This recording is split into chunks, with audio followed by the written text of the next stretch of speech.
রাজনৈতিক দলগুলো সম্ভাব্য প্রার্থী ঘোষণা করে কাজ শুরু করলেও এখনও অমীমাংসিত রয়ে গেছে কিছু গুরুত্বপূর্ণ বিষয়, বিশেষ করে গণভোট আয়োজনের সময়সীমা নিয়ে নিজেদের বিপরীতমুখী অবস্থানে অনড় দলগুলো।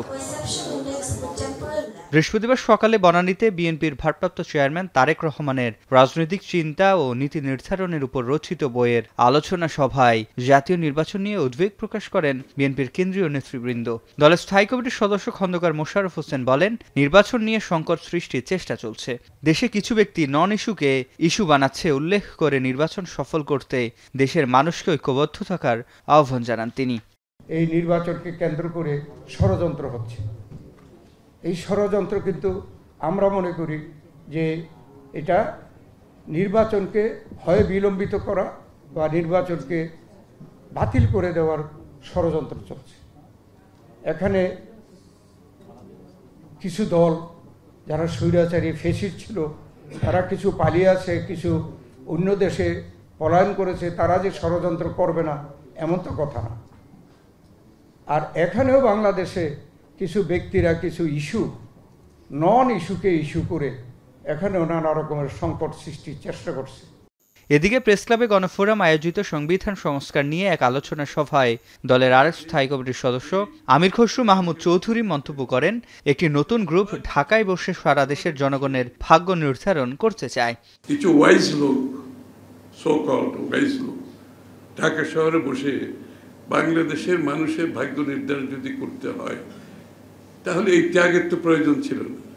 আগে শেখ হাসিনা করেছে, এখন আরেকটা নতুন গ্রুপ এসে একই কাজ করতেছে।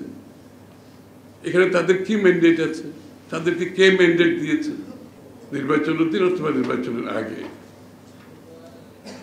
গণভোটের যে বিষয়টা আসছে, এই বিষয়টা বর্তমান সাংবিধানিক কাঠামোর মধ্যে কিভাবে আসতে পারে, এটা তো একটা আলোচনার বিষয়, এটা তো কোনো সুযোগ নাই।